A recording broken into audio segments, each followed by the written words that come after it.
She was 30,000 feet above the earth, a pilot at the peak of her career, trusted with hundreds of lives and guided by nothing but science. But then something happened in the skies, something no radar detected, no manual could explain. In that moment of chaos, a whisper of faith cut through the storm, and what happened next would change her life forever. Before we begin, if you love the Prophet Muhammad ﷺ, pray for him in the comments, and do not forget to like and subscribe. She spent years soaring above the clouds, believing only in the science of flight, her hands steady on the controls, her faith rooted in physics and mathematics. But one extraordinary moment at 30,000 feet unraveled her worldview, leaving behind not just questions, but a profound longing for answers science couldn't offer. This is the remarkable story of how a pilot's encounter with the unexplainable led her to embrace a path she never imagined: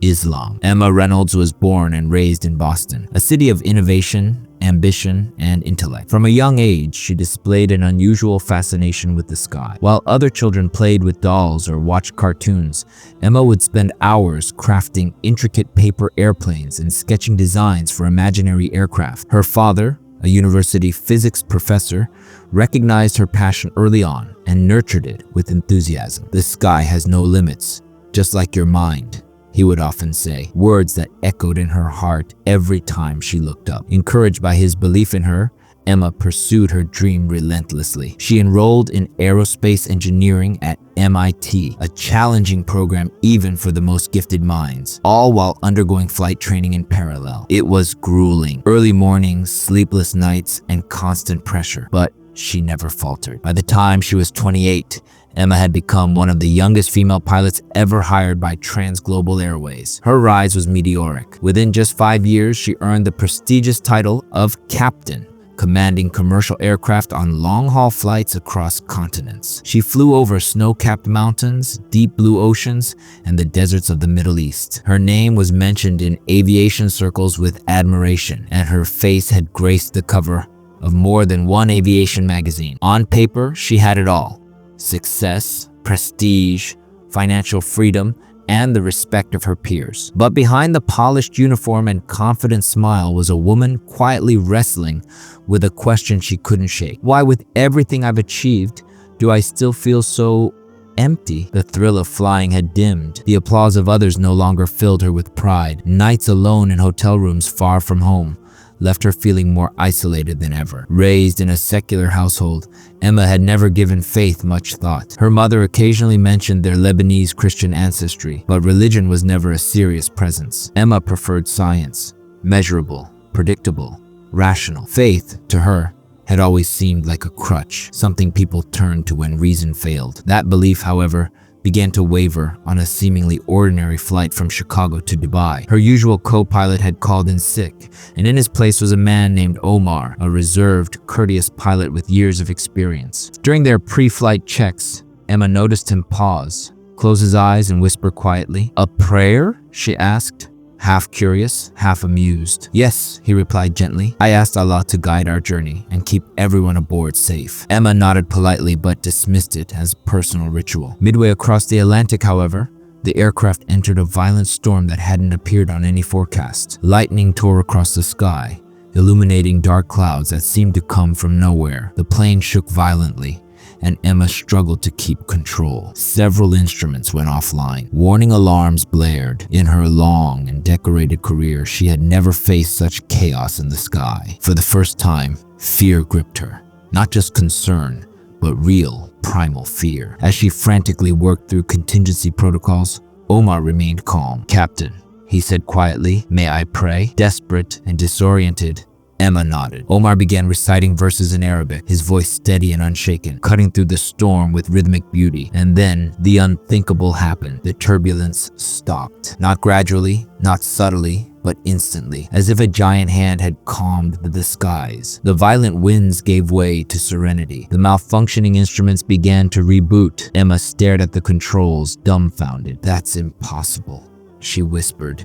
"Not with Allah," Omar responded simply. His words lingered long after they landed safely in Dubai. Emma couldn't forget it. The storm, the prayer, the eerie calm. It defied every explanation. That night, unable to sleep, she Googled Islamic prayer. She learned that Omar had recited from Surah Ar-Ra'd, the thunder, a chapter describing God's power through natural forces like storms and lightning. Moved and unsettled, she asked Omar for reading suggestions. He recommended the Quran and offered to connect her with a friend back in Boston, Professor Noor, a former Christian who had embraced Islam 2 decades earlier.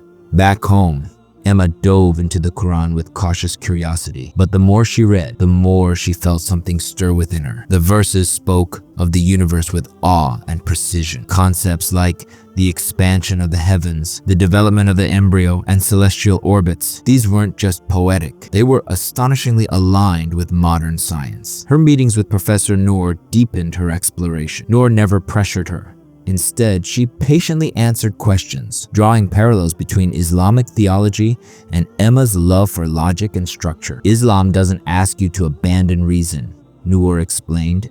It asks you to recognize that human knowledge, while vast, is not infinite. Emma appreciated that. She had built her life on evidence and critical thinking. Now, for the first time, faith didn't feel like surrender. It felt like expansion. Yet, she kept her journey private, unsure how her colleagues or family would react. In aviation, every move was scrutinized. Would people think she had lost her edge? Then came the second incident. 6 months after the storm, Emma was piloting a night flight over the Mediterranean when, without warning, all cockpit lights went dark. Systems failed. Even the backups were unresponsive. Total blackness. Emma's heart pounded as her training kicked in, but nothing worked. In desperation, she whispered a word she had seen again and again in the Quran: Bismillah.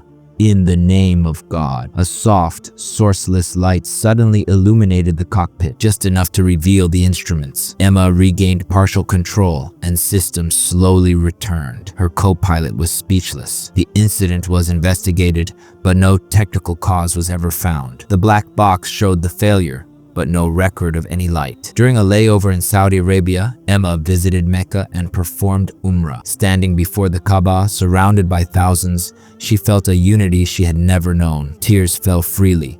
As she whispered a prayer she now believed with her whole heart. Upon returning to Boston, she took her Shahada and embraced Islam fully. The road wasn't easy. Her mother feared she was being manipulated. Some colleagues grew distant. Airport security screenings became longer, but Emma found strength in her new faith. She worked with airline management to adjust her uniform modestly, and some passengers even thanked her for representing Muslim women with grace and professionalism. Prayer structured her day. Fasting strengthened her discipline. Her cockpit became more than a workplace.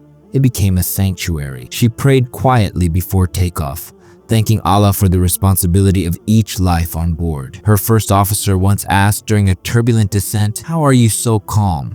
Emma smiled, "Because I know I'm not in control of everything, and I don't have to be." 3 years after her conversion, Emma launched a mentorship program for women in aviation, especially for Muslim girls who thought their faith would hold them back. Faith doesn't clip your wings, she'd tell them. It teaches you how to fly with purpose. On the 5th anniversary of that fateful flight through the storm, Emma once again crossed the Atlantic. As she passed the same coordinates, she whispered a prayer of gratitude. The journey hadn't just taken her across the skies, it had brought her home to a truth she never knew she needed. "The cockpit taught me control," she wrote in her journal. "Islam taught me surrender. And in that surrender, I found something I never had as a pilot: peace. Now every takeoff feels like a promise. Every landing, a prayer fulfilled." With faith as her compass and the Quran as her map, Captain Emma Reynolds continues to soar, guided not just by radar and gauges, but by something infinitely greater: